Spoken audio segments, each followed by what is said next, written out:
এই, তোমার ওই দুইটা একটু দাও না, আমি একটু টিপি। আমার কিছু ভালো লাগতেছে না, কি করি ভেবে পাচ্ছি না। তোমার ওই দুইটা টিপলে মনে হয় একটু শান্তি পাবো। আরে তুমি এগুলো কি বলতেছো? তোমার মাথা খারাপ হয়ে গেছে নাকি? আমি পারবো না। কেন পারবা না? কি হয়েছে তোমার? আমি ইদানিং লক্ষ্য করতেছি তুমি আমার সাথে সব সময় এরকম করতেছো। ব্যাপার কি আমি বুঝলাম না। তুমি আমার সাথে এরকম করো কেন? এগুলো করলে আমার প্রচুর পরিমাণে ব্যথা হয়, এজন্য আমি পারবো না। আর আমাদের এখনো বিয়ে হয়নি, আর এগুলো বিয়ের আগে করা যাবে না। আচ্ছা ঠিক আছে, তাহলে তুমি থাকো, আমি বাসায় যাই। আর এখানে তো থেকে আর কোনো কাজ নেই, তাই আমি বাসায় যাব। তুমি রাগ করছো কেন? আমি এগুলো এমনিতেই বললাম, দেখি তুমি কি বলো এটাই জানার জন্য। আর তুমি তো অলরেডি রাগ দেখিয়ে বাসায় চলে যাচ্ছ। এখন বুঝলাম তুমি মনে হয় আমাকে ভালোবাসো না। আমি তোমাকে ভালোবাসি কিনা তুমি সেটা ভালো করে জানো। আর যদি কখনো এমন করে বলছো, তাহলে আমি আর তোমার সাথে কথা বলবো না। আচ্ছা ঠিক আছে, এবার তো রাগ করা বন্ধ করো। আর শোনো, কাল রাতে আমাদের বাসায় কেউ থাকবে না। তুমি আমাদের বাসায় আসবে, আর তোমার মন যা চায় তাই করবে। এই তো তুমি লক্ষ্মী মেয়ের মতো কথা বলছো। আচ্ছা তাহলে তুমি আজকে বাসায় যাও, আমিও বাসায় যাই। তারপর কাল রাতে আমাদের দেখা হবে।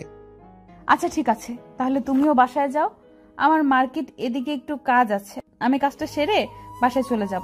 আরে ইতি, তুমি এখানে কি করো? আর কিসের জন্য এসেছো? তোমার কোনো কাজ আছে নাকি? থাকলে বলো, আমি কাজটা সেরে দেই। আরে ভাইয়া না, তেমন কিছু কাজ নাই, এমনিতেই আসলাম আর কি। একটা বন্ধু আসবে তো, তাই ওর সাথে দেখা করে চলে যাব। আচ্ছা ঠিক আছে, তাহলে তুমি তোমার বন্ধুর সাথে দেখা করো। আমার এদিকে আসো, আমিও একটু পর বাসায় যাব। একসাথে যাব, কেমন? আচ্ছা ভাইয়া ঠিক আছে, তাহলে আমি আমার বন্ধুর সাথে দেখা করে তোমার এখানে চলে আসব, আর একসাথে আমরা বাড়ি যাব। তখন আমি আমার বন্ধুর সাথে দেখা করে আমি আরিফ ভাইয়ের এদিকে আসি। আরিফ ভাইয়াকে দেখে তাড়াতাড়ি রেডি হয়ে নিই, আর আমরা বাসায় চলে আসলাম। আর তখন আরিফ ভাইয়ের চোখ মুখের দিকে তাকিয়ে বোঝা যাচ্ছে যে আরিফ ভাইয়া যেন আমাকে কিছু বলবে, কিন্তু বলতে পারছে না। যাই হোক, আমিও আর শোনার চেষ্টা করলাম না। তার কিছুক্ষণ পর আমরা বাসায় চলে আসলাম। এই আমি আজকে যাব কি? আমার কিছু ভালো লাগতেছে না। বন্ধুদের সাথে খেলাধুলা করতে গেলাম, ওখানেও ভালো লাগতেছে না, তাই বাসায় চলে আসলাম। আচ্ছা দেখি, বাবা মা নানাদের বাসায় যাইতে চাইলে কিন্তু এখনো যায় নাই, দেখি কি করে। আর বাবা মা বাইরে বের হলে আমি তোমাকে ফোন দিয়ে ডাকবো, কেমন? আচ্ছা ফোন দিও, আমি তোমার ফোনের অপেক্ষায় রইলাম। একটু পড়তে বসলাম, তাও ভালো লাগতেছে না তোমাকে ছাড়া। আচ্ছা ঠিক আছে, দেখি বাবা মা কি করে, তারপর আমি তোমাকে ফোন দিয়ে ডেকে নেব। আমারও তোমাকে ছাড়া একটুও ভালো লাগতেছে না। আমি ফোন দিলে যত দ্রুত সম্ভব তুমি চলে আসবা। কিছুক্ষণ পর বাবা মা রেডি হয়ে চলে গেল। আমাকেও ডাকছে, কিন্তু আমি যাইনি, কারণ আমার বিএফ এর সাথে দেখা করব আজকে। তাই বাবা মার সাথে নানাদের বাসায় গেলাম না। আর বাবা মা যাওয়া মাত্র আমি নিলয়কে ফোন দিয়ে আমাদের বাসায় ডাকলাম। আর নিলয়ও কিছুক্ষণের মধ্যেই চলে আসলো। কি ব্যাপার, তোমার বাবা মা গেছে নাকি? আর তোমার বাবা মা না যে থাকলে বলো, আমি এখন চলে যাব। আমি ধরা খেতে চাই না। আরে না না, বাবা মা কিছুক্ষণ আগেই চলে গেল, সেই জন্যই তো তোমাকে ফোন দিয়ে ডাকলাম। আর না হলে তোমাকে কি ডাকি? আচ্ছা তুমি রেডি তো, নাকি আবার বাহানা দেখাবে যে আমি অসুস্থ? আর বাহানা দেখালে কিন্তু আমি বাসায় চলে যাব। হ্যাঁ আমি রেডি, কিন্তু তুমি সেফটি এনেছো কি? সেফটি না আনলে কিন্তু করতে দিব না এগুলো, কারণ এই কাজগুলো সেফটি ছাড়া করলে পরবর্তীতে অনেক সমস্যা হবে। আরে তুমি এগুলো কি বলতেছো? তুমি আমাকে আগে বলনি কেন? আর আমি এখন কোথায় সেফটি পাবো? আর শোনো, কোনো প্রবলেম হবে না, আমি ওটা করব না। এখন তো ঠিক আছে নাকি? আচ্ছা ঠিক আছে, তাহলে তুমি করতে পারো। এই কথা বলার সাথে সাথে নিলয় আমাকে বিছানায় ধাক্কা দিয়ে ফেলে দিল। তারপর ও আমার উপরে শুয়ে পড়লো। তারপর আমার ঠোঁটে ঠোঁট রেখে চুমু খেতে লাগলো। আর তখন আমার সম্পূর্ণ শরীর শিহরিত হয়ে উঠলো, এবং আমি নিস্তেজ হয়ে গেলাম। এই তোমার এই দুইটা এত বড় কেন? আগে কেউ হাত দিয়েছিল নাকি? আর হাত না দিলে তো এত বড় হওয়ার কথা না। এগুলো তুমি কি বলতেছো? তুমি ছাড়া আর এগুলো আমার হাত দেবে কে? আর শোনো, তুমি আমার এগুলো আরো বেশ কয়েকবার হাত দিয়েছো, তাই বড় হয়ে গেছে। এগুলো তুমি কি বলতেছো? দিতে পারবা না মানে? আমাকে তো সেজন্যই ডাকছো নাকি? আর তুমি যদি এই সময় এরকম করো তাহলে আর কি করার? তুমি আস্তে আস্তে করলেই তো হয়, এত জোরে জোরে করছো কেন? আমার ব্যথা হয়, বোঝো না তুমি? আস্তে আস্তে করো, তাহলে আমি কিছু বলবো না। ওকে ঠিক আছে, তাহলে আমি আস্তে আস্তে করতেছি। আর শোনো, এরপর আর কোনো বাহানা দিতে পারবে না। সব সময় তোমার একটা না একটা বাহানা থাকবে। এই, আমার ঠোঁট দুটো যেন কেমন করে কাঁপতেছে। তুমি আমার ঠোঁট দুটো কামড় দিয়ে ধরো না। আমার কেমন যেন অস্থির অস্থির লাগতেছে, তুমি তাড়াতাড়ি কামড়ে ধরো। আচ্ছা ঠিক আছে, আমি কামড়াই ধরতেছি। আর তুমি ঠিকমতো শুয়ে থাকো, তাহলে তো কোনো ব্যথা পাও না। বিছানায় শুয়ে নড়াচড়া করলে তো একটু ব্যথা পাবে নাকি? এই, তোমাকে আস্তে আস্তে করতে বললাম। এই জন্য তুমি এত আস্তে করতেছো কেন? আমি তো কোনো মজা পাচ্ছি না, একটু জোরে জোরে করো না প্লিজ। এই তুমি এরকম করতেছো কেন? একবার বলতেছো জোরে করো আর একবার বলতেছো আস্তে করো। আমি কোনটা করবো একটু বুঝিয়ে বলো প্লিজ। তোমার ইচ্ছা, তুমি যেভাবে পারো সেভাবেই করো, আমি মজা পেলেই হলো।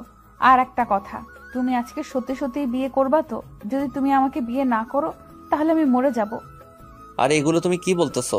আমি তোমাকে সত্যি বিয়ে করব। তোমাকে ছাড়া আমিও থাকতে পারবো না।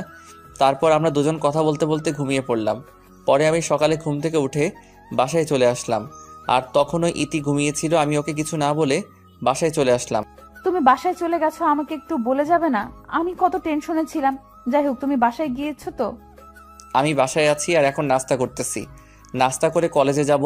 তুমিও তাড়াতাড়ি রেডি হয়ে কলেজে আসো। আচ্ছা ঠিক আছে, আমি ফ্রেশ হয়ে নাস্তা করে কলেজে যাই, তুমিও তাড়াতাড়ি আসো। তারপর কলেজে গিয়ে নিলয়ের সাথে দেখা হলো না। কিছুক্ষণ পর আরিফ ভাইয়ের সাথে দেখা হলো। এই ইতি, কেমন আছো? আমি তোমাকে একটা কথা বলা চাই, কিন্তু বলার সময় পাই না। শুনবে কি? তোমার যদি শোনার ইচ্ছা থাকে তাহলে শোনো, আর যদি না থাকে নাই। আচ্ছা ঠিক আছে ভাইয়া, বলেন। কথাই তো বলবেন, আর অন্য কিছু তো বলবেন না, তাই না? যা বলেন নিঃসন্দেহে বলেন, আমি কিছু মনে করব না। সত্য কথা বলতে কি, আমার তোমাকে খুব ভালো লাগে। আমি তোমাকে বিয়ে করতে চাই। এই কথাটা এতদিন ধরে তোমাকে বলতে চাইতাম, কিন্তু বলতে পারতাম না ভয়ে। আজ ভয় ভীতু দূর করে বলে ফেললাম, তোমাকে বলে দিলাম। আরে ভাইয়া, আপনি এগুলো কি বলতেছেন? আপনি তো জানেন নিলয় আর আমার সম্পর্কের কথা, তাও এই কথা কিভাবে বলতেছেন? আর নিলয় যদি এই কথা শুনে কি ভাববে বলেন? আরে নিলয় কি ভাববে মানে? ও তো নিজেই একটা ভণ্ড। আজ কলেজ আসে নাই কেন জানো?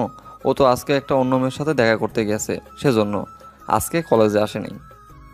না, আমার বিশ্বাস হচ্ছে না। হয়তো বা নিলয়ের কোনো সমস্যা আছে, তাই ও কলেজে আসে নাই। আর অন্য মেয়ের সাথে দেখা করতে যাবে না জীবন গেলেও। সেটা আমার থেকে আপনি বেশি জানেন না। খুদাই আমার সাথে কোনো মিথ্যা কথা বলবেন না। তোমার যদি বিশ্বাস না হয় তাহলে তুমি আমার সাথে চলো, আমি তোমাকে দেখিয়ে দিচ্ছি ও মেয়ের সাথে দেখা করতে গেছে। তখন তো বিশ্বাস হবে নাকি? আচ্ছা চলেন দেখি নিলয় কোন মেয়ের সাথে কথা বলে, আমিও দেখে আসি। কিছুক্ষণ পর আমরা একটা হসপিটালে গেলাম। গিয়ে দেখলাম নিলয় একটা মেয়ের সাথে কথা বলতেছে। তখন আমি কিছুই না বলে কান্না করতে করতে বাসায় চলে আসলাম। এবার কাজ হয়ে গেছে। এই মেয়ে তো এখন নিলয়কে প্রচুর পরিমাণ ঘৃণা করবে। আর ঠিক এই মুহূর্তে আমি আমার বাড়ি থেকে আমার জন্য বিয়ের আলাপ নিয়ে যাব, আর তখন ইতি কোনো না ভেবেই বিয়ের জন্য রাজি হয়ে যাবে। নিলয় আমার সাথে এমনটা করলো কেন? আমি কিছুই বুঝতে পারতেছি না। ও তো আমাকে সত্যি সত্যি ভালোবাসতো, তাহলে অন্য মেয়ের সাথে কেন কথা বলবে? কিছুক্ষণ পর নিলয় আমাকে ফোন দিল। আমি ফোন রিসিভ করে ওকে গালি দিতে থাকি। আরে তুমি আমাকে এভাবে গালি দিতেছো কেন? আমি কি করলাম আবার? আর তুমি পাগল হয়েছো নাকি? ফোন রিসিভ করে আমায় গালি দিচ্ছ? তুমি সেদিন কলেজে আসার কথা বলে আর কলেজে না এসে হসপিটালে গেছো একটা মেয়ের সাথে দেখা করতে। তুমি মনে করেছো আমি কিছু জানি না? আমি সব দেখে ফেলেছি।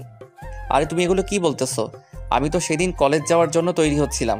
তখনই মা অসুস্থ হলে আমি মাকে হসপিটালে নিয়ে গেলাম। আর ওখানে যে মেয়েটার সাথে কথা বলতে দেখেছো, ওটা মার নার্স, আর সেজন্য আমি ওর সাথে কথা বলতেছিলাম। আর হ্যাঁ, এই কথাগুলো তোমাকে কে বলেছে যে আমি অন্য কোনো মেয়ের সাথে দেখা করতে গিয়েছিলাম? না, আমি বিশ্বাস করি না, তুমি মিথ্যা বলছো। তোমার বন্ধু তাহলে কিভাবে জানলো যে তুমি অন্য মেয়ের সাথে দেখা করতে গিয়েছো? তোমার বন্ধু তো আমাকে ওখানে নিয়ে গেছে। আমার বন্ধু মানে আরিফ নাকি? ও আবার তোমাকে এসব বলতে যাবে কেন? আমি কিছু বুঝতে পারতেছি না। আর শোনো, সত্যি আমি হসপিটালে মাকে নিয়ে গিয়েছিলাম। আর তোমার যদি বিশ্বাস না হয় তাহলে তুমি আমার সাথে এখন হসপিটালে চলো। আমি আমার মাকে দেখিয়ে আনছি। আমার বিশ্বাস হয়েছে, কিন্তু তোমার বন্ধু আমাকে সেদিন বিয়ের প্রস্তাব দিয়েছিল। আমি মুখের উপর না করাতে তোমার বন্ধু আমাকে এসব বলেছিল। আজকে আমি ওকে সত্যি সত্যি মেরে ফেলবো। ও আমার নামে এরকম বলতে পারে না। আর আমি ওর কি এমন ক্ষতি করেছিলাম যে ও আমার নামে এসব বলেছে? আজকে আমি ওকে মেরে ফেলবো। হইছে, মাস্তানি করা লাগবে না। কে কি বলে বলুক, আমি তো তোমাকে ভালোবাসি নাকি? আর ঝামেলা করার দরকার নেই। পরে একদিন আরিফ ভাইকে সব বুঝিয়ে বলবা, তাহলে সব ঠিক হয়ে যাবে। শুধু একদিন তোমার সাথে দেখা হয় নাই, তাতে এরকম? আর শোনো, তোমাকে কে কি বলে বলুক, তুমি কারো কথায় কান দিবা না। আচ্ছা তাহলে থাকো। আমি মার ওষুধ নিয়েছি, এখন মাকে দেখতে যাব। আচ্ছা ঠিক আছে, যাও। আর কালকে কিন্তু আমাকে নিয়ে যাওয়া লাগবে। কি বলেছি শুনতে পেয়েছো তো, নাকি আবার বলা লাগবে? আচ্ছা তাহলে ঠিক আছে, তুমি মাকে দেখে আসো। কাল আমাদের কলেজে দেখা হবে, ওখানে সব কথাবার্তা বলবো। এই, তুই আমাদের বাসায় আজকে আসবে কিনা সেটা আগে বলো। তুমি যদি আজকে না আসো তাহলে আমি আর তোমার সাথে কথা বলবো না। আরে হ্যাঁ যাব। তুমি এত অস্থির হয়ে আছো কেন? আমি বলেছি তো আজকে দেখা করতে যাব, তাও এত কথা বলছো কিসের জন্য? তোমার কথা একদমই আমার বিশ্বাস হয় না, কারণ তুমি প্রায় প্রতিদিন আসতে চাও কিন্তু আর আসো না। এভাবে প্রতিদিন আমাকে ফাঁকি দাও, তাই আমার বিশ্বাস হয় না। আজকে সত্যিই যাব। আর শোনো, তুমি ঘুমিয়ে যাবা না কিন্তু। আমি বেশি দেরি করব না, গিয়ে শুধু তোমার সাথে দেখা করে চলে আসব। আচ্ছা ঠিক আছে, আমি ঘুমাবো না, তুমি তাড়াতাড়ি চলে আসো। আর শোনো, তুমি ভালোভাবে সেজে গুজে এসো। সেজে গুজে আসবো মানে? তার মানে আমাকে এমনিতে দেখতে ভালো লাগে না তোমার, তাই আমাকে সেজে গুজে আসতে বলছো? আমি আর যাব না, যাও তুমি কার সাথে দেখা করতে যাবে করো।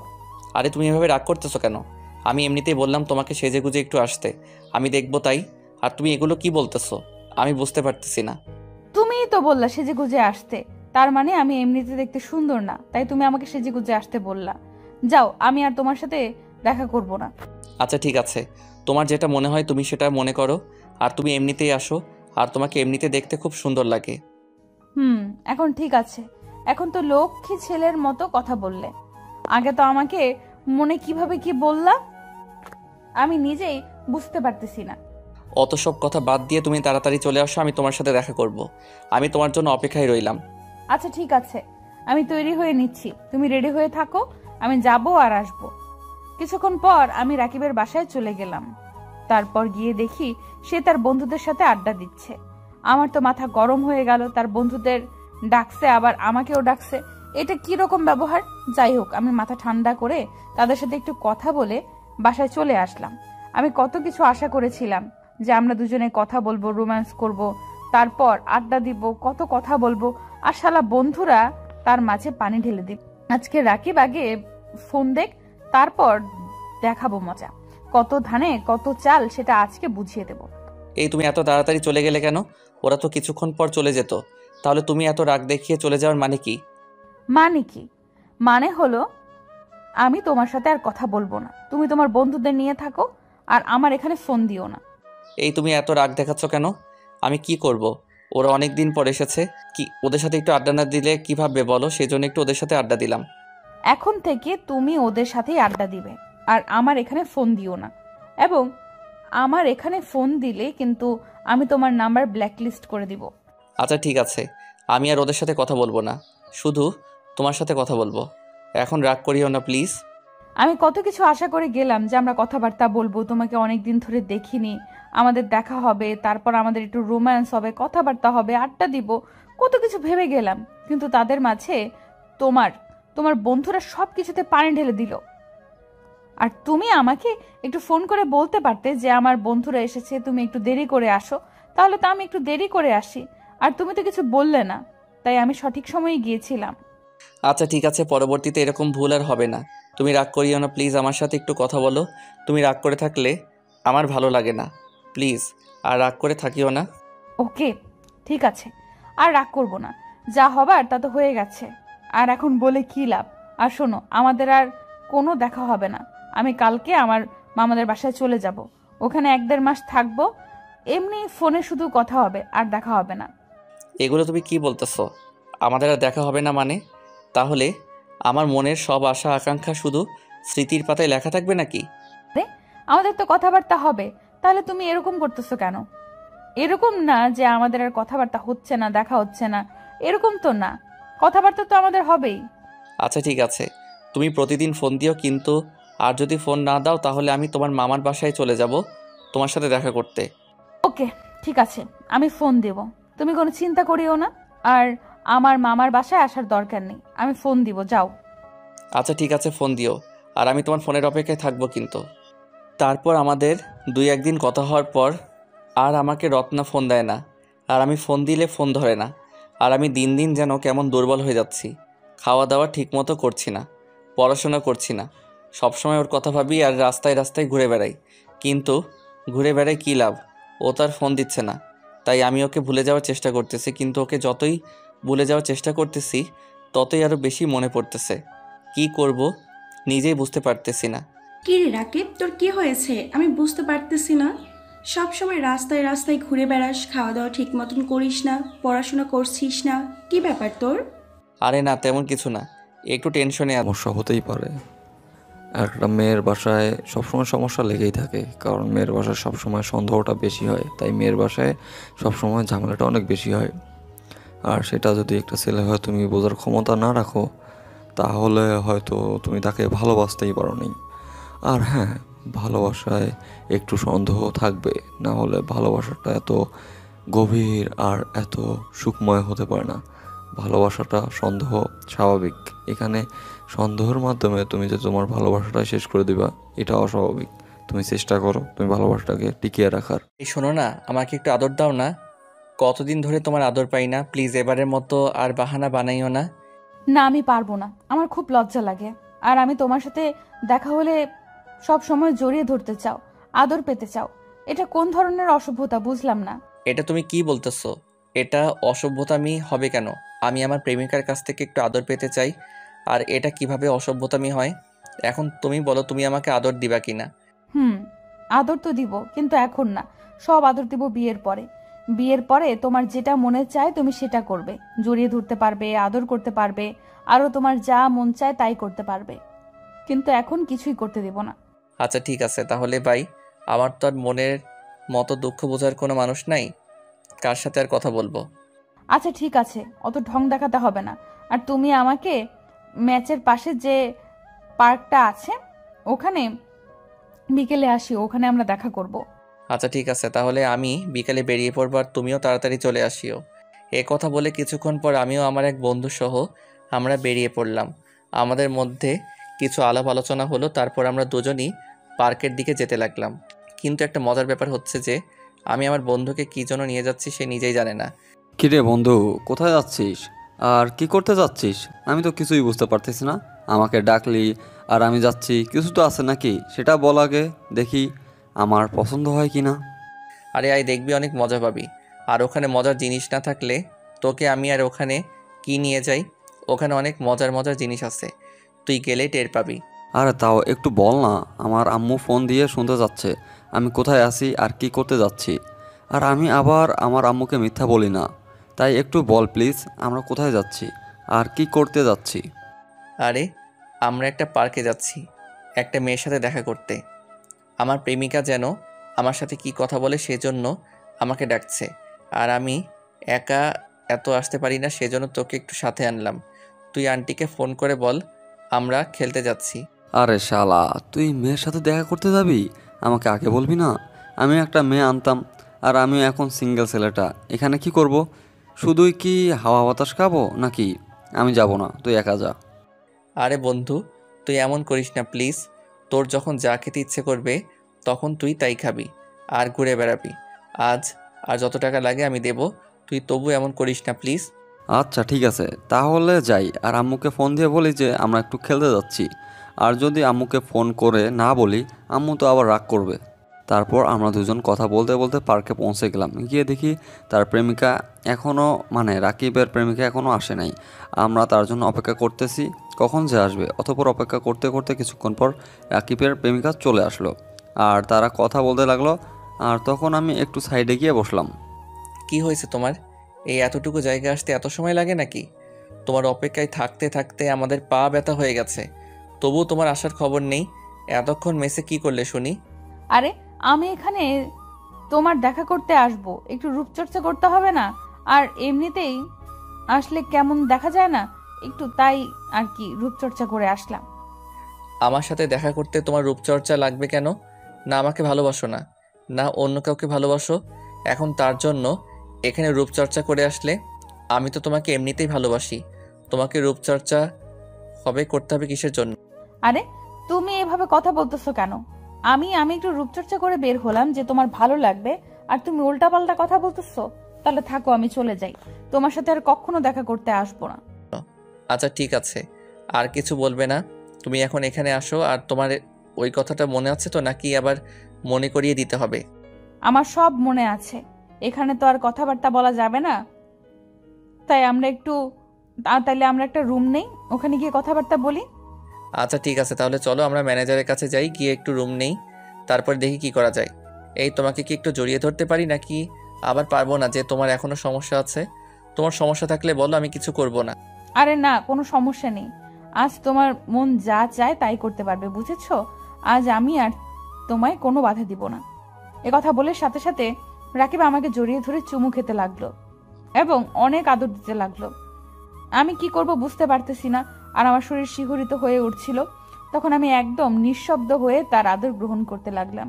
কিছুক্ষণ পর আবার নিজের মধ্যে ফিরে আসলাম। আমার খুব লজ্জা লাগতেছে, এগুলো বিয়ের আগে কিভাবে সম্ভব আমি বুঝতেছি না।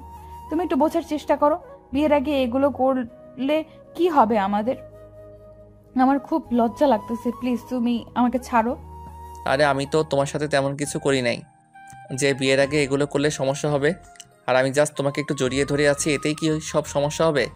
আর যদি তোমার সমস্যা হয় তাহলে থাক, জড়িয়ে না ধরি। তারপর আমরা দুজন ফ্রেশ হয়ে রুম থেকে বেরিয়ে আসলাম এবং আমরা ফুচকা, চটপটি, নানা রকম খাবার খেয়ে বাসার দিকে রওনা দিলাম। অতপর ও তার মেসে চলে গেল আর আমি আমার বাসায় চলে আসলাম।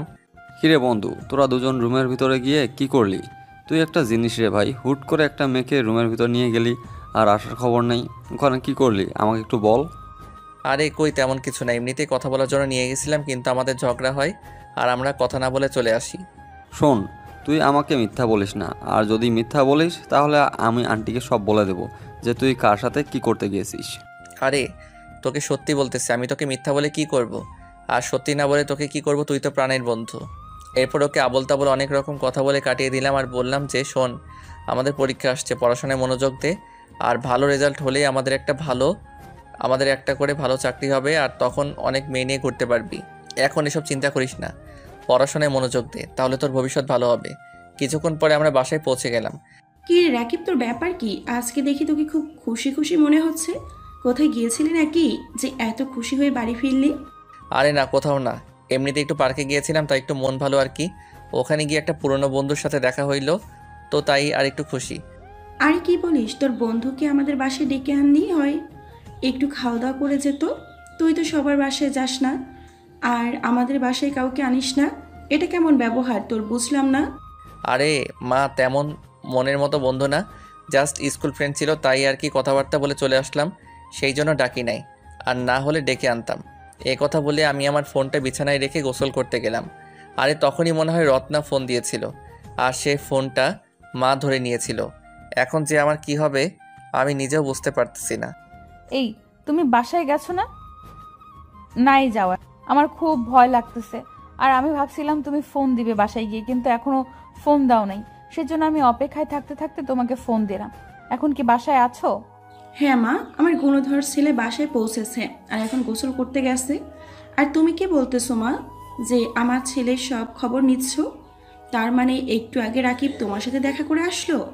হ্যাঁ আন্টি, একটু আগে রাকিব আমার সাথে দেখা করে বাড়িতে গেল। আর আপনাকেও মিথ্যা বলেছে নাকি? রাকিব কিন্তু প্রচুর পরিমাণ মিথ্যা বলে, আর আপনাকেও মিথ্যা বলে নাকি? হ্যাঁ, আমাকেও প্রচুর পরিমাণ মিথ্যা বলে। আর তার আগে তোমার পরিচয়টা দাও, তুমি কে যে আমার ছেলের ফোনে ফোন দিয়েছো আর এসব কথা বলতেছো? আন্টি, আমি ওর ফ্রেন্ড। আমরা একটু আগে পার্কে দেখা করে আসলাম, তো তাই সেজন্য একটু ফোন দিলাম যে বাসায় গেছে কিনা, যায় নাই, আর এইটুকু খবর নেওয়ার জন্যই। এই মেয়ে, তুমিও কিন্তু প্রচুর পরিমাণ মিথ্যা বলো। তুমি তোমার পরিচয় দাও, না হলে আমি তোমার পরিচয় খুঁজে তোমার আব্বু আম্মুর সাথে কথা বলে সব বলে দিব, কিন্তু তখন বুঝবে যে কত ধানে কত চাল হয়। আরে মা, তুই কার সাথে কথা বলতেছো এভাবে আমি বুঝতে পারতেছি না। আর আমার ফোন তুমি ধরছো কেন? আজকে তোর বাবাকে সব বলে দিব তুই কার সাথে কি কথা বলিস আর কোন মেয়ের সাথে ঘুরতে যাস। আজকে তোর বাবা আসুক, সব বলে দিব আমি। তুই আমাকে মিথ্যা বলিস যে একটা মেয়ের সাথে দেখা করে এসে বলিস আমার স্কুল ফ্রেন্ডের সাথে দেখা করে আসলাম। আরে মা, আমার ভুল হয়েছে, আমাকে মাফ করে দাও। তবু বাবাকে কিছু বলো না। আমি ওই মেয়েটার সাথে প্রেম করি, তাই একটু দেখা করতে গেছিলাম, এটাই ব্যাস, আর কিছু না। এগুলো তো আমাকে আগেই বলতে পারতি, তাহলে আর কোনো ঝামেলা হতো না। আর শোন, তুই যদি মেয়েটাকে আমাদের বাড়িতে আনতে পারতিস তাহলে আমি তোর বাবাকে কিছু বলবো না। আর যদি না আনতে পারিস তাহলে আমি তোর বাবাকে সব কিছু বলে দিব, কেমন? আচ্ছা ঠিক আছে মা, আমি একদিন ওকে আমাদের বাসায় আনবো, আর তখন তুমি দেখিও তাকে দেখতে কেমন, কী রকম তার আচার ব্যবহার সব কিছু দেখে নিও, আর আমাদের ঘরের বউ হিসেবে মানাবে কিনা একটু দেখে নিও। আচ্ছা ঠিক আছে, তাহলে তুই একদিন মেয়েটাকে আন আর আমি যাচাই বাছাই করে দেখি মেয়েটা কেমন। যদি মেয়েটাকে আমার পছন্দ হয় তাহলে তোর পরীক্ষা শেষ হলে আমি ওর সাথে তোর বিয়ে দিয়ে দিব, তখন আর পালিয়ে পালিয়ে দেখা করা লাগবে না। একটু আগে তো রাকিবকে ফোন দিলাম, রাকিবের মা ধরলো। এখন তো নিশ্চয়ই ওদের বাড়িতে ঝামেলা হয়েছে। এখন একটু ফোন দিয়ে দেখি কিরকম অবস্থা। এই তুমি এখানে ফোন দিয়েছো কেন? একটু আগে মার সাথে কথা বললে আর আমাদের বাসায় ঝামেলা লেগে গেল। কিসের ঝামেলা? তোমায় মারছে নাকি? তোমার এইটুকুর জন্য এত বেহাল অবস্থা? এখন বলো তোমার বাসায় কি ঝামেলা হয়েছে? আরে তেমন কিছু না। আমাকে মারবে কার এত বড় সাহস? এই আর কি, মা তোমাকে দেখতে চেয়েছে, তাই আর কি ভাবলাম যে তুমি আসো কিনা সেটাই। কি বলো তুমি? এটা তো খুব ভালো খবর, আর তুমি ঝামেলা মনে করতেছো? তোমার মাথাটা না পুরাই গেছে। এটা তো অনেক খুশির খবর। আচ্ছা ঠিক আছে, তাহলে তোমার যেদিন সময় হয় সেদিন আমাদের বাসায় চলে আসো, কেমন? আমি তোমার অপেক্ষায় রইলাম। ওকে বাই, ভালো থাকো। সব ভালোবাসাগুলো যদি সবার পরিবার এভাবে মেনে নিত, তাহলে আজকে কেউ এত কষ্ট পাইতো না, কেউ এত দুঃখে থাকতো না। সব ভালোবাসাগুলোই সমানভাবে পরিপূর্ণতা পাইতো। সবার ফ্যামিলি যদি এত ভালো হতো, আর প্রতিটা মা যদি এভাবে বুঝতো তার ছেলে বা তার মেয়ের কষ্টগুলো, তাহলে হয়তো ভালোবাসাটা অন্যরকম হয়ে যেতে পারতো। কিন্তু সবার ভাগ্য তো আর একই হয় না, তাই সবার ভালোবাসা সবার কপালে থাকে না। আর এই ভালোবাসার গল্পটা এখান থেকে আমরা শেষ করতেছি। আর কেমন লেগেছে আপনাদের অবশ্যই জানাবেন। আর আমাদের চ্যানেলের গল্পগুলো আপনাদের কাছে কেমন লাগে আপনাদের মূল্যবান কমেন্টের মাধ্যমে আমাদের জানিয়ে দেবেন। আর কী ধরনের গল্প শুনতে চান সেগুলো আমাদেরকে জানিয়ে দেবেন। আমরা সেই রকম গল্প আপনাদের উপহার দেওয়ার সর্বোচ্চ চেষ্টা করব। ধন্যবাদ। আজকে একটা আপনাদের সাথে বাস্তব গল্প আমি শেয়ার করতে চলেছি এখান থেকে। যদি আপনারা চান তো গল্পটা শুনতে পারেন, আর না চাইলে আপনারা এখান থেকে স্কিপ করে যেতে পারেন, কারণ এই গল্পগুলো হবে একপাক্ষিক, মানে একজনেই বলবে গল্পটা, মানে আমি আপনাদের সাথে শেয়ার করব। এখানে কোনো আশিক ভাইয়া বা প্রিয়াঙ্কা আপুর ভয়েস থাকবে না। যদি আপনাদের ইচ্ছা হয় গল্পটা পুরোটা শুনিয়েন, না হলে এখান থেকে আপনারা মানে আপনাদের শেষ করতে পারেন। তো গল্পটা শুরু হয় এভাবে। একটা ছেলে একটা মেয়েকে প্রতিদিন ফলো করে। আর হ্যাঁ, তার আগে বলে রাখি গল্পটা কিন্তু একদম বাস্তব, আর এটা একটা আমার ফ্রেন্ড ছিল, আর তার লাইভ স্টোরি আমি এখানে শেয়ার করতে চলেছি। যদি কেউ আপনারা এভাবে লাইভ স্টোরি শেয়ার করতে চান আপনাদের, তো অবশ্যই আমাদের সাথে হোয়াটসঅ্যাপে যোগাযোগ করবেন। আর আমরা চেষ্টা করব প্রতিনিয়ত এভাবে একজন বা একজনের আমরা লাইভ স্টোরি বা লাভ স্টোরি শেয়ার করবো এভাবে। সো আমার ফ্রেন্ড প্রতিদিন একটা আমাকে দেখতে যাইতো, অ্যান্ড তার নাম ছিল হুমায়ুন, আর মেয়েটার নাম ছিল হিমু। মানে এমন কাল্পনিক ছিল যে এটা এমনভাবে, ছেলেদের নাম হিমু থাকে কিন্তু গ্রাম অঞ্চল তো ওখানে মেয়ের নামে হিমু রাখছিল, আর ছেলেটার নাম ছিল হুমায়ুন। সো এক কথায় এটা একদম আশ্চর্যজনক হয়ে যাওয়ার মতো একটা অবস্থা ছিল যে নামের এত কীভাবে মিল। আমরাও এটা মাঝে মাঝে নিয়ে অনেক গল্প করতাম যে এত নামের মিল কীভাবে হতে পারে। সো গল্প যেটা হয় সেটা হচ্ছে যে মেয়েটাকে প্রতিদিন ফলো করতে যায়, স্কুলে আসলে স্কুলে দুজনকে দেখা দেখি হয়, কিন্তু কেউ কারোর সাথে কথা বলে না। আমরা শুধু জাস্ট ওকে বলি যে যা কথা বল গিয়ে, কিন্তু বাস্তবিক দিক থেকে বলাটা যত সহজ, করাটা কিন্তু ততটাই কঠিন। সো এভাবে দিন যেতে থাকে, মাস যেতে থাকে, দুজন দেখা দেখি করতে থাকে। হুট করে ছেলেটা মানে আমার ফ্রেন্ড বাইরে চলে যায়। বাইরে বলতে ঢাকায় যায় কিছুদিনের জন্য। তার ফ্যামিলি ব্যক্তিগত কারণে একটু ঝামেলা হয়, যার জন্য সে ঢাকায় তার একটা আত্মীয় ছিল তার কাছে চলে যায়।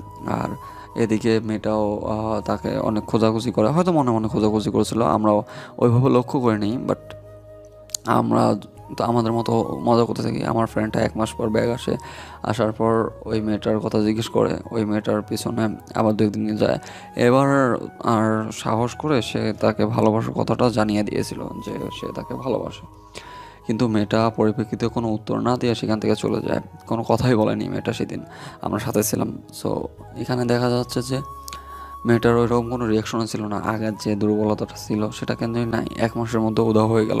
এই জিনিসটা আমার কাছে একটু খটকা লাগলো। আমি ওকে বুঝাইলাম, দেখ বন্ধু, সরাসরি কথা বল, আজকে হয়তো লজ্জা শরমের কারণে কথা বলতে পারিনি, নেক্সট টাইম কথা বলবে।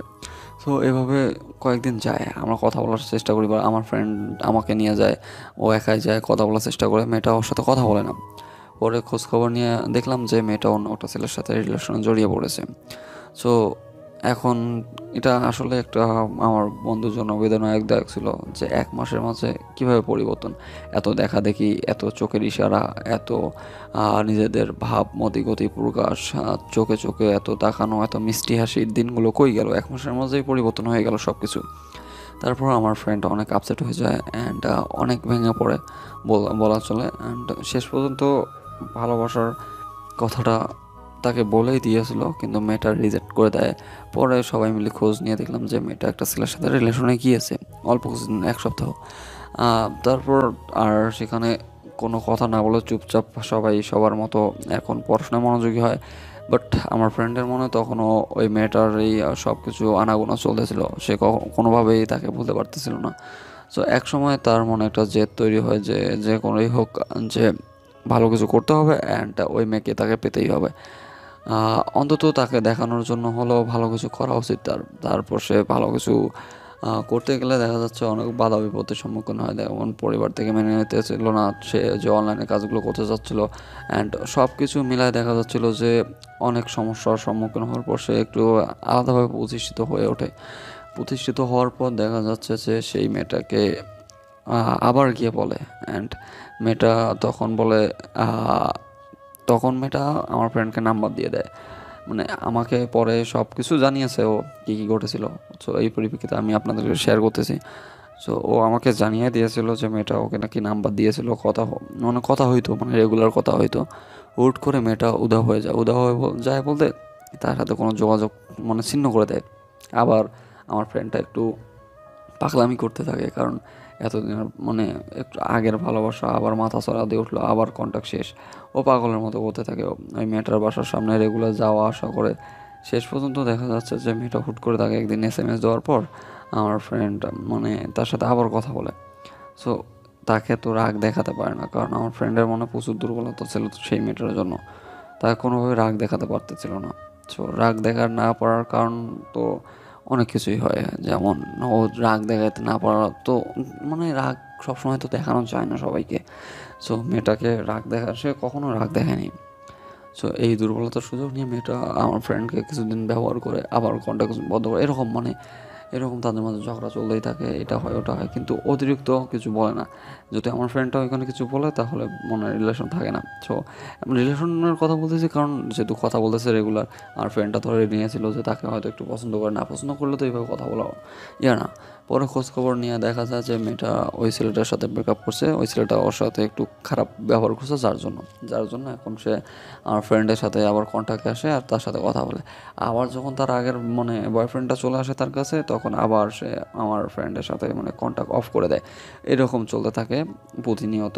তো এরকম হতে হতে আমার ফ্রেন্ডটা একসময় নিজের মনকে এমনভাবে শক্ত করে নেয় যে ওই মেয়ের সাথে কথা না বলেও যেন সে থাকতে পারে, এরকম একটা মনের শক্তি সঞ্চারণ করে। এবং সে নিজেকে ধীরে ধীরে প্রস্তুত করতে থাকে যে যেভাবে হোক আর যেমনি হোক ওই মেয়েকে ভুলে দিতে হবে। সো আমার বন্ধু সেই লক্ষ্যে এগিয়ে যেতে থাকে। অ্যান্ড দেখা যাচ্ছে যে মেয়েটা মানে মাঝে মাঝে এমন কথা বলে, আমার ফ্রেন্ড তার সব চিন্তাভাবনা বা তার মস্তিষ্কে যে একটা অন্যরকম কাজ করে, মস্তিষ্কটা চায় যে তাকে ভুলে যেতে মন থেকে, কিন্তু হুট করে এমন এমন কথা বলে মেয়েটা যে ওকে ভুলে যেতে পারে না। শেষ পর্যন্ত দেখা যায় যে মেয়েটা সত্যি সত্যি আমার ফ্রেন্ডটাকে প্রপোজ করে দেয়। অ্যান্ড প্রপোজ করার পর শেষ পর্যন্ত দেখা যায় যে তাদের রিলেশন শুরু হয়। অ্যান্ড রিলেশন শুরু হওয়ার পর মেয়েটা কথা বলে, এটা করে, ঠিক আছে, সব ঠিকঠাক থাকলেও হাঁটু ঝগড়া লাগে, এটা হয় ওইটা হয়। মেয়েটা বলে যে এটা মানে ভালোবাসি না, এরকম কিছু। একবার যদি বলে ভালোবাসি আর 7 বারে বলে ভালোবাসি না। সো এরকম করতে চলতে থাকে। তো হুট করে মেয়েটার সাথে একদিন মানে আমার ফ্রেন্ড দেখা করে অ্যান্ড এই বিষয়গুলো জিজ্ঞেস করে যে কেন এরকম করতেছে। আর এই বিষয়গুলো যখন জিজ্ঞেস করে তখন মেয়েটা বলতেছিল যে তার কিছু পারিবারিক সমস্যার কারণে এরকম করতেছে, পরে ঠিক হয়ে যাবে সব কিছুদিনের মধ্যে, তখন আবার ঠিক মতো সব কিছু চলতে থাকবে। সো এরকম আশা দিতে থাকে। আর একটা কথা বলে রাখি এর মাঝে, সেটা হচ্ছে যে ভিতরে মেয়ে আবার অন্য ছেলেকে পছন্দ করে অ্যান্ড তার পরিবার থেকে তাকে বিয়ে দেওয়ার জন্য চাপ দেয়। আর তখন আমার ফ্রেন্ডের সাথে ওই মেয়েটা কথা বলা বন্ধ করে দেয়। সো এরকমভাবে চলতে থাকে কিছুদিন, 1-2 মাস, 4-5 মাস চলে যাওয়ার পর মেয়েটা হুট করে তার সাথে কন্ট্যাক্ট অফ করে দেয়। আমার ফ্রেন্ডটা একটু মানে সে পড়াশোনার জন্য বাইরে থাকে, সে ঢাকায় থাকে। সো ঢাকায় আর ওই মেয়ে থাকে কুড়িগ্রামে। সো এটা তো অনেক লং ডিস্টেন্স হয়ে যায় একদম। সো ও মাঝে মাঝে বাসায় আসে, 1 মাস 1.5 মাস পর ওই মেয়েটার সাথে দেখা করার জন্য বাসায় আসে। বাট বাসায় আসার পর মেয়েটা দেখা করে না, কথা বলে না ঠিক মতো। তখন আমার ফ্রেন্ড বুঝতে পারে যে এখানে নিশ্চয়ই কোনো সমস্যা আছে। অ্যান্ড সমস্যা থাকার ফলে সে খোঁজখবর নেয় এলাকায়। আমিও বাইরে ছিলাম, পরে এই গল্পটা আমি নিজ মুখ থেকে শুনেছি মানে আড্ডা দেওয়ার সময়। তো পরেও আমাকে ফোন দিয়ে সব কিছু বললো যে এরকম মেয়েটা তো হয়তো তাকে ছেড়ে দিবে। আমি এখন কি বলবো, এতদিন ধরে মেয়েটাকে সে ফলো করলো, ভালোবাসলো, মেয়েটাও প্রথমে রেসপন্স করলো, তারপর অন্য একটা রিলেশন করলো, সব কিছু ভুলে যাওয়ার পরও আমার ফ্রেন্ড যেহেতু ওই মেয়েটাকে মেনে নিতে পেরেছে, তো তার মানে সে তো সত্যিকারের ভালোবাসে। কারণ একটা মেয়ে যখন ব্রেকআপ হয় একটা ছেলে সাথে, আর মানে সে আগের ভালোবাসার মানুষটার কাছে ফিরে আসলো, আর সেই ভালোবাসার মানুষটা তাকে জায়গাও দিল নিজের মনের মাঝে, কিন্তু সেই মেয়েটা আবার তাকে ধোঁকা দেওয়ার চেষ্টা করতেছে এরকম। তো আমি এখন ওকে কী বলবো, আমি ওকে কোনোভাবে বুঝাইতে পারতেছিলাম যে, মানে কোনোভাবেই ওকে বোঝাইতে মানে পারতেছিলাম না আর কি, যে এটা কীভাবে হতে পারে বা কীভাবে না হতে পারে। তো শেষ পর্যন্ত আমি ওকে মানে কিছু বললাম না, বললাম যে দেখ বন্ধু, হয়তো কিছুদিন পর ঠিক হয়ে যাবে, তারপর সব কিছু আগের মতো হয়ে যাবে, হয়তো বাসার সমস্যা আছে, এই বলে আমি কেটে দিলাম। দেওয়ার পর আমিও একটু খোঁজ খবর নিলাম, নিয়ে দেখি যে সত্যি সত্যি মেয়েটার বিয়ে দেওয়ার ব্যবস্থাও করতেছে ওর বাসা থেকে। অ্যান্ড এদিকে আমি আমার বন্ধুকেও বলতে পারতেছি না, এই কথা বললে তো ও আবার ভেঙে পড়বে, ওর স্বপ্ন যেটা সেটা সে কখনোই কমপ্লিট করতে পারবে না, সে তার স্বপ্ন থেকে আবার সরে আসবে। তাই আমি ওকে কিছু না বলে চুপচাপ মেয়েটার সাথে চুপি চুপি মনে একদিন রাস্তায় দেখা পেয়ে কথা বললাম। মেয়েটাকে সাথে কথা হয়েছিল আমার, যে এরকম, যে আমি জিজ্ঞেস করলাম যে মেয়েটা মানে কেন আমার বন্ধুর সাথে উনি এরকম করতেছে। বললো যে আহ, আপনার বন্ধু কবে চাকরি পাবে না পাবে তার জন্য আমি অপেক্ষা করবো, এটা ওইটা এইভাবে মেয়েটা আমাকে বললো। আমি বললাম কি তাহলে এতদিন আপনার এটা কি অভিনয় ছিল? মেয়েটা সরাসরি আমাকে বললো হ্যাঁ এটা অভিনয় ছিল, আমি ওকে নিয়ে একটু জাস্ট মজা করছি, তাছাড়া আর কিছু না, ওকে তো বিয়ে করবো না, কারণ ওর বাসা কই আর আমার বাসা কই, আর ওর ফ্যামিলি স্ট্যাটাস কি আর আমার ফ্যামিলি স্ট্যাটাস কি কখনোই বনবে না, যার জন্য ও আমাকে পছন্দ করছিল। তাই ভাবলাম যে একটু আমিও এই ফাঁকে এই ছেলেটার সাথে কিছুদিন কথা বলে নিই, ওরও একটু প্রেম করার মানে শখ মিটে যাবে, আর আমিও আমার মতো টাইম পাস করতে পারবো। কিন্তু মেয়েটা তো জানে না ছেলেটা তাকে কতটা ভালোবাসে, যার জন্য এই কথাটা বলেছে মেয়েটা। কিন্তু দিন শেষে দেখা যায় যে আহ, মেয়েগুলো একটু ঘাটতেরা হয়, এটা আমি মানি। অ্যান্ড কথা হচ্ছে যে সবাই কিন্তু একরকম হয় না, যেমন একটা মেয়ের জন্য পুরো মেয়ে জাতি কলঙ্কিত হয়, তেমন কিন্তু একটা ছেলের জন্য পুরো একটা ছেলে জাতি কলঙ্কিত হয়ে যায়। সো সবার মন মানসিকতা বা সবার ভালোবাসা কিন্তু এক না। শেষ পর্যন্ত মেয়েটা অন্য একটা ছেলেকে বিয়ে করে নেয়। আর আমার ফ্রেন্ড ঢাকায় ছিল, ঢাকায় থেকে বাসা আসার পথে ও বাস থেকে লাফ দিয়েছিল।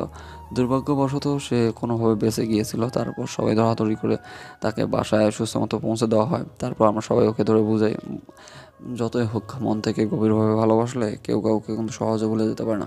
মেয়েটা পরে সুখে শান্তিতে এই সংসার করতেছিল, আর এও মানে একটু ঠিক হয়েছিল। মানে এখন মাদক দ্রব্য সেবন করার পর একটু দেখা যাচ্ছে মেয়েটাকে ভুলে থাকতে পারে, বাট অতটাও মানে আমার ফ্রেন্ডকে নষ্ট হতে দেয়নি ওর পরিবার থেকে ওকে সাপোর্ট দিয়েছিল, যে একটা মেয়ে গিয়েছে ভালোবেসেছিস, ও হয়তো তোকে ভালোবাসেনি। ওর ফ্যামিলি আবার এই দিক দিয়ে অনেক ভালো ছিল, ওকে সাপোর্ট দিয়েছিল। ফ্যামিলিগত সাপোর্ট পাওয়ার পর ছেলেটা আবার ভালো হয়ে যায়। অ্যান্ড ও অনেক ভালো একটা জীবন এখন যাপন করতেছে, কারণ অনেক ভালো একটা মেয়ের সাথে বিয়ে হয়েছে, যে ওই মানে আমার ফ্রেন্ডকে বোঝে, মেয়েটা খুব ভালোভাবে আমার ফ্রেন্ডকে বোঝে। পরে শুনলাম আমার ফ্রেন্ডটা যাকে পছন্দ করতে বা যার সাথে প্রেম করেছিল, আর ওই মেয়েটা আমার ফ্রেন্ডকে নিয়ে খেলা করেছিল, ওর নাকি ডিভোর্স হয়ে গিয়েছে। সো এটা শুনে আমি আমার বন্ধুকে বললাম, দেখ বন্ধু, সবাই কিন্তু কাউকে কষ্ট বা কাউকে দুঃখ দিয়ে কখনো সুখে থাকতে পারে না, তার একদিন না একদিন এর ফল ভোগ করতে হয়। যার দরুপ দেখ আজকে ওই মেয়েটার ডিভোর্স হয়ে গেছে, আর তুই সুখে সংসার করতেছিস একটা লক্ষ্মী ভাবির সাথে। সো মেয়েটা অনেক লক্ষ্মী, আমার ফ্রেন্ডরা অনেক কেয়ার করে যত্ন করে। অ্যান্ড দিন শেষে আমার ফ্রেন্ডটাই সুখে রইলো, আর তার গার্লফ্রেন্ড মানে এক্স ওই হয়ে গেল মানে পথের বিরাগিনী। কারণ ডিভোর্স হওয়া মানে কি, বর্তমান সমাজের ডিভোর্সিকে কেউ বিয়ে করতে চায় না। একজন মানে ডিভোর্সি হলে কত যে কাহিনী হয়ে যায় এলাকায়, মানে গ্রাম অঞ্চল হলে একটা ডিভোর্সি মেয়ের যে বেঁচে থাকা কতটা কঠিন হয়ে যায়, আর পরিবারের যখন বোঝা হয়ে যায় তখন বোঝে। আমি বললাম এটাই। আর এখান থেকে আমি একটা জিনিস খুব ভালোভাবে উপলব্ধি করতে পারলাম, যে যখন কেউ কাউকে মানে ধোকা দেয় বা কেউ কাউকে মন থেকে কষ্ট দেয়, তো দেখা যাচ্ছে যে তাকে সেই কষ্টটার মানে জ্বালা যন্ত্রণা একটু হলেও পোহাতে হবেই, কারণ সে তো একটা মানুষের মন ভেঙেছে। আর মন ভাঙা এত সহজ মানে কথা না, মন ভাঙা মসজিদ ভাঙা একই কথা। আর মন থেকে যদি কেউ আপনাকে ভালোবাসে তাকে আপনি গ্রহণ করে নেন, দেখবেন যে সারা জীবন সুখে থাকবেন। এমন কিছু করিয়েন না তার সাথে যে তার দুর্বলতা কাজে লাগিয়ে আপনি তার থেকে মজা নেবেন।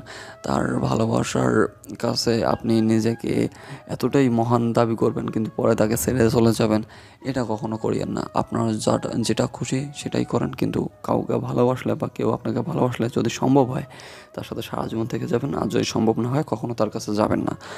যদি তার কাছে গিয়ে আবার ফিরে আসেন তাহলে কিন্তু সেই ছেলে বা সেই মেয়েটা কখনোই সুখে থাকতে পারবে না। দেখা যাবে আপনার সেই জ্বালা যন্ত্রণাগুলো তাকে সারা জীবন বহন করতে হবে। একদিন না একদিন তা আপনার স্মৃতিচারণ সে করবে, আর মনে মনে আপনাকে নিয়ে একটু হলেও মন খারাপ করবে, আর সেই মন খারাপের দায় কিন্তু আপনি নিজেই। কারণ আপনি যদি তাকে সারা জীবন তার সঙ্গ দিতে না পারেন তাহলে আপনার তাকে ভালোবাসার কোনো অধিকার নেই। এটাই হচ্ছে সবথেকে বড় বাস্তবতা। আর আপনি যদি তাকে সারা জীবন আগলে রাখতে পারেন তাহলে তাকে ভালোবাসেন নিজের সবটা দিয়ে, আর ভালোবাসাটাকে সত্যি একটা পরিপূর্ণতা দান করেন, তাহলে সুখে থাকবেন আপনি, আপনার ফ্যামিলি, আর পুরো হোল লাইফটা আপনি সুখে শান্তিতে তার সাথে পার করতে পারবেন। তো জানি না আমার কথাগুলো আপনাদের কাছে কেমন লেগেছে, আর এই কথাগুলো একটু বোরিং ছিল, একটু বিরক্তকর ছিল, যেহেতু আমি একাই মানে আপনাদের এই সাথে গল্পটা শেয়ার করলাম। বাট জানি না আপনাদের কাছে কেমন হয়েছে, যদি কেউ শুনে থাকেন একটু অবশ্যই কমেন্টে জানাবেন কেমন হয়েছে।